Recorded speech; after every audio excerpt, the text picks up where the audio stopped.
Hi అండి, welcome to శ్రీస్ little kitchen. ఈరోజు మనం కర్రీ పాయింట్ స్టైల్లో క్యాబేజీ 65 చేసుకుందామండి.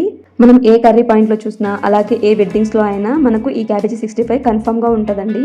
సో ఇది చాలా క్రిస్పీగా అండ్ స్పైసీగా ఉంటుంది. మనకు సైడ్ డిష్గా కానీ ఈవెన్ రైస్లోకి తిన్నా చాలా టేస్టీగా ఉంటుందండి. చాలా సింపుల్ ఇంగ్రీడియంట్స్తో అండ్ చాలా క్విక్గా చేసుకోవచ్చండి. పర్ఫెక్ట్ కొలతలతో అండ్ పర్ఫెక్ట్ క్రిస్పీగా ఎలా చేయాలో చెప్పానండి. వీడియో మొత్తం చూడండి. వీడియో నచ్చితే చిన్న లైక్ చేసి నా ఛానల్ని సబ్స్క్రైబ్ చేసుకోండి. సో ఫస్ట్ మనం క్యాబేజీని ఇలా కట్ చేసి తీసుకుందామండి.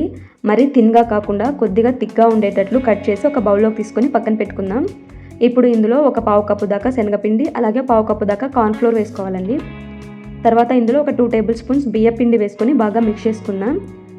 అది అంతా బాగా మిక్స్ చేసుకున్న తర్వాత ఇందులో 1 టీ స్పూన్ కారం పొడి వేసుకుంటున్నానండి. మీరు రుచికి తగినంత కారం పొడి వేసుకోండి. అలాగే ఇందులో రుచికి తగినంత సాల్ట్ కూడా వేసి అలాగే 1 teaspoon garam masala, 1 tablespoon అల్లం వెల్లుల్లి పేస్ట్, అలాగే పావు టీ స్పూన్ పసుపు వేసుకొని బాగా మిక్స్ చేసుకుందాం. ఇందులోకి వాటర్ ఏం వేయకుండా మిక్స్ చేసుకోవాలండి.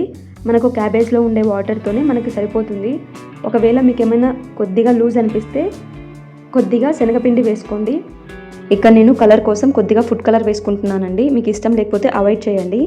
ఫుడ్ కలర్ వేసుకున్న తర్వాత బాగా మిక్స్ చేసుకొని పక్కన పెట్టుకుందాం. ఇలా ఈ కన్సిస్టెన్సీలో కలుపుకొని పక్కన పెట్టుకుందాం. ఇప్పుడు స్టవ్ మీద ప్యాన్ పెట్టుకొని అందులో డీప్ ఫ్రై కోసం ఆయిల్ వేసుకోవాలండి. ఆయిల్ వేడైన తర్వాత మనం కలిపి పెట్టుకున్న క్యాబేజీని వేసుకోవాలండి. వీడియోలో చూపిస్తున్నట్లు వేసుకోండి.